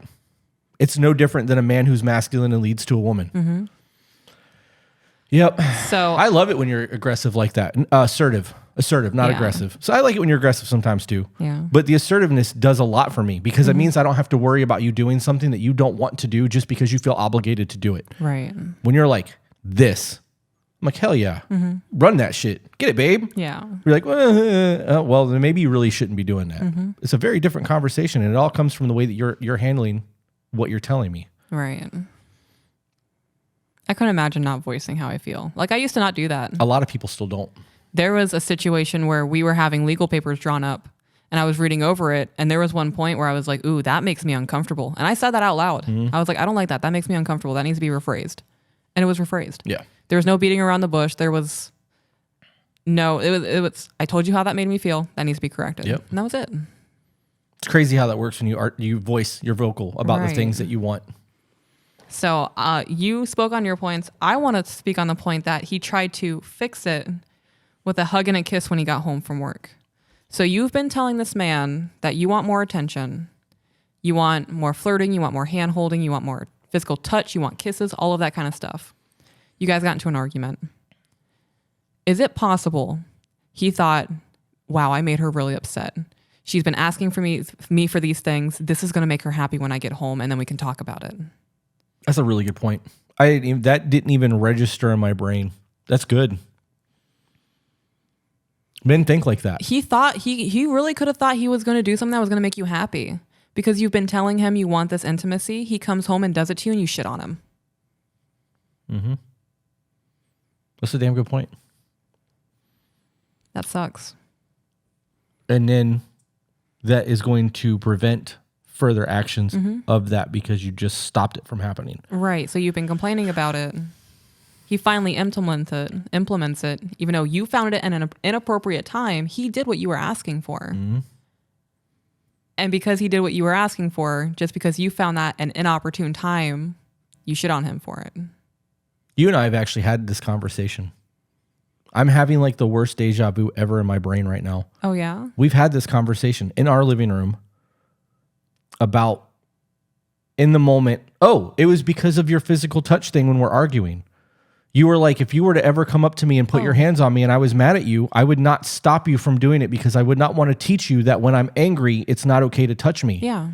Because you need that physical contact. That's one of your love languages and something that emotionally supports you when you're going through it with your autism. Right. You even said, like, I don't touch you because I worry you don't want me to. Right. Yeah. And you were like, even if I was not okay with it in the moment, I would let it happen. And then afterwards we would talk about it because I don't want to teach you that when I'm going through this, that it's unacceptable, because sometimes that's not what it is. Sometimes it's what I need. Right. And if you're afraid to interact with me in that point and I have to ask for it, it's not the same thing. This was like 2 months ago. Oh, yeah. This was a while ago. Crazy. I've never thought about that conversation since until Yeah? just now. Wild. My brain's working today. It is doing great. It's the caffeine. If only I had First Form energy drinks, it would have been working way earlier. Drinking this garbage instead. I really like their orange one. Yeah, I That's do my too. favorite. I'll order more today. Thank you. $600. So she goes, worth it. It's never cheap when I order from them. It's so good, though. I know. I love it. I kind of maybe want another shirt, too. Okay. Thank you. It works. Are you sure you don't maybe want another shirt or just kind of want another shirt? You specifically do want another shirt? Yeah. Okay. I definitively do. Definitively. Which one? Not. I don't know which one yet. We'll but look. when we look on the website, I know I want another shirt. Yeah. Their shirts are comfortable. nice. Yeah. I have carried the marriage for the better of 6 years by myself, planning the date, starting the conversations, starting the conversations, making the time, planning the weekend getaways and vacations, all while running the home and doing all of these things. I have met all of his needs and love languages, physical touch, sex, quality time, and I have told him that I'm proud of him and built him up with nothing back to me or mine, words of affirmation, physical touch, outside of the bedroom intimacy. As well, I was trying to establish the boundary of being done and telling him to let me go so I can work on myself to be happy again. This is when he had his light bulb moment of he was going to lose everything. Yep. He had been complacent in the marriage, and now he sees his ways. He's asking me to keep trying and to give him one more time. I countered that with asking, how much more time am I going to have to sit and wait for him to become the man that I have been begging him to be for years? No answer from him. So now, while I am in limbo, I try and keep an open mind to him stepping up. Can we pause? Because I'm going to forget. If she would have said all of that last paragraph at the beginning of the email, we would have been having a very different conversation about a lot of this. If she said that she's met all of his love languages, she's been intimate, she's tried everything that she can try. Right. And over 6 years, he's not been receptive. He's not reciprocating these things. That's how you start the email. Yeah. That way we have an understanding, because right now we're reading this email as we go. And had we known that in the beginning, we would have had a different conversation about all of this moving forward. Right. Because you're not telling us the things that you do. None of this has been I do this, I do this. Right. It's been him until the end of the email. And now we're getting your side, the way that you've treated him. And that's important. It is. I think for formatting emails, guys, you have to start with the things you have or have not done in the relationship. Right. Whatever your perspective is on things, blah, blah, blah. That way we can get what you've done out of the way. Because this whole time, it sounds like she's just shitting on her husband. Right. When you take that accountability first, then we can just go into the email viewing what you have done, what you have said, versus what this person has done or this person has said. Right. There's no guesswork at that point because we already know what you've done. Right. And my brain, after hearing you read that paragraph, went from, okay, she's done everything that she can do. He's not reciprocating it. Why is he checked out? Right. There's a reason. Because if she's meeting all of those love languages and doing all of that, there's still an underlying issue, but it may not be that she nags or complains, or it could be a slew of other things. It could be work. It could be finances. It could be feeling like he's just run down. It could be low testosterone. Yeah. It could be a lot of other things, but we're going to check. It's no different than trying to fix a car. Yeah. If something's wrong, you're going to check the oil, check the gas, check the water, make sure that all that shit's good. And then you're going to diagnose the next thing. And then you're going to diagnose the next thing. But you're always going to check the obvious shit first, because normally that's the case. I would ask him if he's depressed. Yeah. I mean, that could be a thing too. Because he's working long hours, 6 days a week. He gets 1 day a week with his family. He's probably having like husband guilt and dad guilt. He could be. Like, I'm not present, I'm not there, I'm not doing enough. She's telling me I'm not doing enough. I am a piece of shit that I think I am. It could also be that he's spending so much time at work and so much time away from home that he doesn't know how to act when he is home, and all he wants to do is decompress. That's a good point. You know how hard it is for men to get back from the military, or for people to be released from prison and reacclimate to normal day-to-day life for people? It's hard. That is really hard. So when you're 6 days a week at a job and you're away from everyone, and when you come home, you're feeling like you're in combat because you're having issues with your partner. You don't know your kids very well because you're not there. You don't have a lot in common with them. That's very much a thing. You now have depression, like you said, could be a problem. Exhaustion. There could be a whole slew of things going on there now. Right. But we don't know this person's life the way they know this person's life. I still stand by, she married this man because she believed he was going to be the man of her dreams for the rest of her life. Right. Something in the marriage changed. And when something in the marriage changes, it's not one person, it's both of you. It is always both of you. So I'm going to say my point after I finish reading this. He asked for more time. I countered that with asking him how much more time am I going to have to sit and wait. I told him that it feels like he has thrown a Hail Mary after the whistle has blown. I still feel done.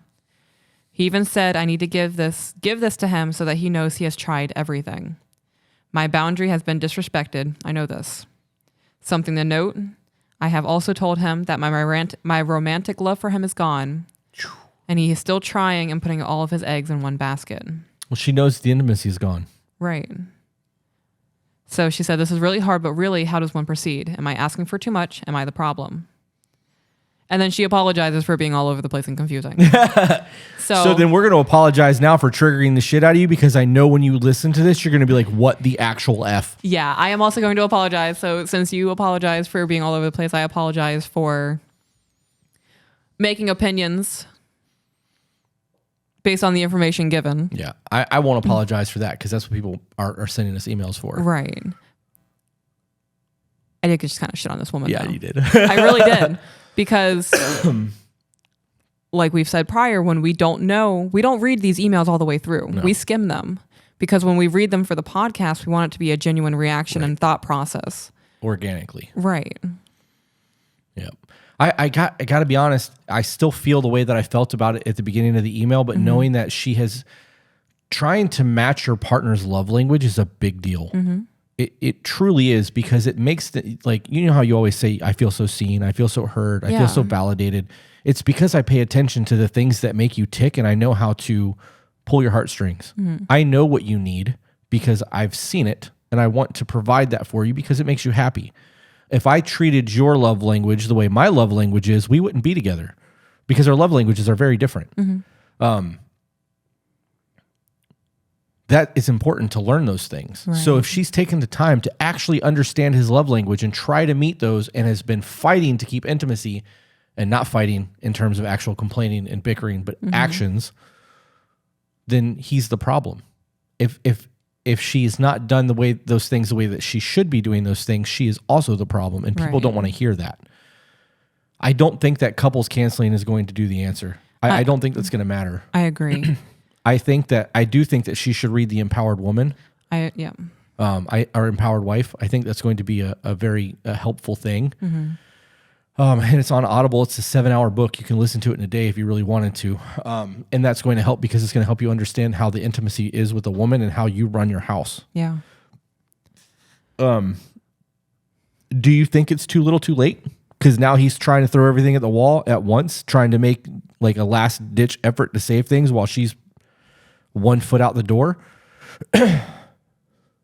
If this were us and I tell you I'm done, like I'm over it, and you have a light bulb moment where you're about to lose everything that we've built, and you came to me and you said, give me one more chance. Like, I've heard you. I understand now. I get it. I would give you that one chance. Yeah. I would put like a 6-month limit on it, because I've wasted 6 years. I'm not going to waste another one. I don't think there's anything wrong with that. Right. I'm going to give you 6 more months to get your shit together. Right. Because a lot can change. You can develop whole new habits in less than 6 months. Yeah. With that being said, you also have to put an effort now, though. Yeah. Even though you've completely checked out and the romance is gone, I'm sure it's gone for him as well. He is now on board with making your marriage work. Now you both have to put in work. It's not you can sit around while he tries his best to make you love him again. Right. That's not how you build it. That's a really good point. You're just going to sit there and be resentful. Oh, well, now you're going to do it when I'm already done and leaving. No. Here's a good metaphor, because I love my metaphors. Mm-hmm. You two are the last two people at a poker table. One of you is going to win this game. You all in, play those hands like they're the only hands that matter in this world. Mm-hmm. And if they don't resolve and work out, one of you has to walk away from the table. Yeah. I already said if I were them, so you both have to put in the work. I would sit down and, like you said prior, something changed in the marriage. Yeah. And I can guarantee if they both sat down and said, when did it change for you? They can both pinpoint a moment. Right. And then they can discuss it. And it may not be the same moment in time. Right. But I guarantee you it's going to be close. Mm-hmm. It'll be close within a year. Yep. It's going to be two completely different moments for the both of you. Mm-hmm. And those moments need to be discussed. Is it going to be exactly the same as it was 6 years ago when you guys had intimacy or whenever that time frame was? No, it's not. You're not going to be able to get back what you had before things in life took place. Mm-hmm. But you can take those things from life and grow from it and become stronger together. Every little spat that we have, I feel closer to you afterwards. Right. Like when we left the Keys and we were both frustrated as hell, like I felt closer to you that day than I did the day before. Yeah. Because we navigated a situation that could have been really nasty. Yeah. And we handled it great. Well, I got a lot processing. Yeah. And I agree. I agree with everything that you just said about us. Mm-hmm. Because we don't have those fights like that. Right. And we're able to resolve things. And when I feel, so I'm one of those people that once a situation is done, mm-hmm. it's done. I don't want to ever talk about it again. Like obviously I have to make sure that you're done with it too, because otherwise it's not resolved. Right. If I feel like it's done and you don't, it's not resolved. Mm-hmm. I can't treat it as if it's resolved. Even though I'm done with the scenario, I still have to deal with it because we are a team. Mm-hmm. So until you feel like it's resolved, doesn't matter if I feel like it is or not, because we have to both feel that way. Right. So when something is resolved, I'm done. Mm-hmm. I don't want to ever talk about it again. We've handled it. I know what I need to do better. Now, if I fail to do better or you fail to do better, we'll have that conversation, mm-hmm. not the conversation that's already been resolved. We're talking about what's happening now so that we can resolve this, mm-hmm. because this has already been done. And when you constantly rehash it from the past and bring it up and throw it in somebody's face, it's never resolved. You haven't moved past it. You haven't gotten over it. You haven't learned from it. You're still living in that. And if that happened 12 years ago, that's a problem. Mm-hmm.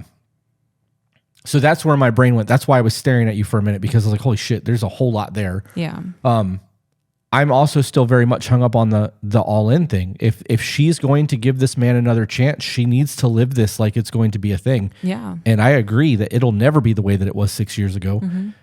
Our relationship will not be the same in 6 years. No. We're going to grow. Mm-hmm. We're going to have different conversations. We're going to have different life experiences. We're going to view things from different viewpoints. This is so stupid.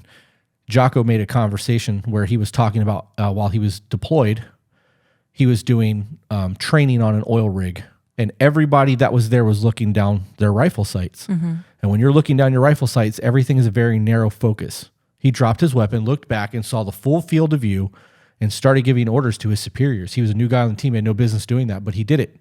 And when he got to the top deck, his superior officer was like congratulating him for making a good call because he opened his field of view. Mm-hmm. It's no different than a camera lens. If you're shooting at 100 millimeters versus 24, you can see a whole lot more at 24.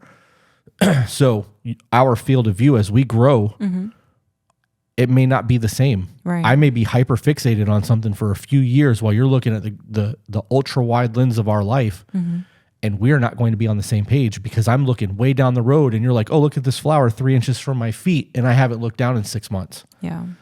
Those life lessons is about, okay, we're not on the same page anymore. He's hyper-focused on this. I'm enjoying this. We have to somehow come back together. Does that mean I need to make him look at his feet? Do I need to point out like, hey, look at this flower over here. Stop fixating on that building down the road. We're going to have those conversations. Mm-hmm. And if you don't have those conversations, and I'm moving this way, and you're moving this way, then what? 6 years from now, we're not even next to each other. Mm-hmm. So in the event that they try this, she's going to have to accept that. Yeah. Like, you really have to decide if you really want this anymore. if you say yes just to placate him, but you're going to continue to be a bitch about things, you're just wasting his time. If you really want to make the marriage work, you have to accept that he's going to put in work and you're going to have to look past everything the last 6 years. Yep. If he brings you flowers, that you're going to be excited about those flowers. You're going to say, these are the best damn flowers I've ever seen. Yeah. Instead of you should have done this 6 years ago. Right. Yeah. If he brings you a box of chocolates, you're going to be dramatic about eating those chocolates. Oh, these are so good. Cookie. Like, play it up. He's going to go out of his way to do things to try to make you feel good. You need to go out of your way to make him feel good about doing those things for you. Yep, I agree. I don't have anything more to say. I feel like I made some pretty good points. I feel like this is going to be one of those emails that are going to trigger people. Oh yeah, definitely. And they're going to go, oh shit. And then we're going to get emails. Yeah. Saying, hey, thanks for saying what you said because that triggered the shit out of me. Yeah. And I have to point this out that not everything that we say in these emails are directed towards the people that are emailing us. That's we say true. the shit that we say to educate people because somebody else is going through this right now. And one thing that you or I said is going to resonate with that person. They're going to go, oh shit. Yep. And they're going to implement whatever it is that they need to implement to make their life better. And then we're going to get that email. Yep. I love it. Me too. I'm going to go get the kids and take them to the beach. Dope. I'm going to edit video. Okay. We'll see you guys on the next one. Bye, guys.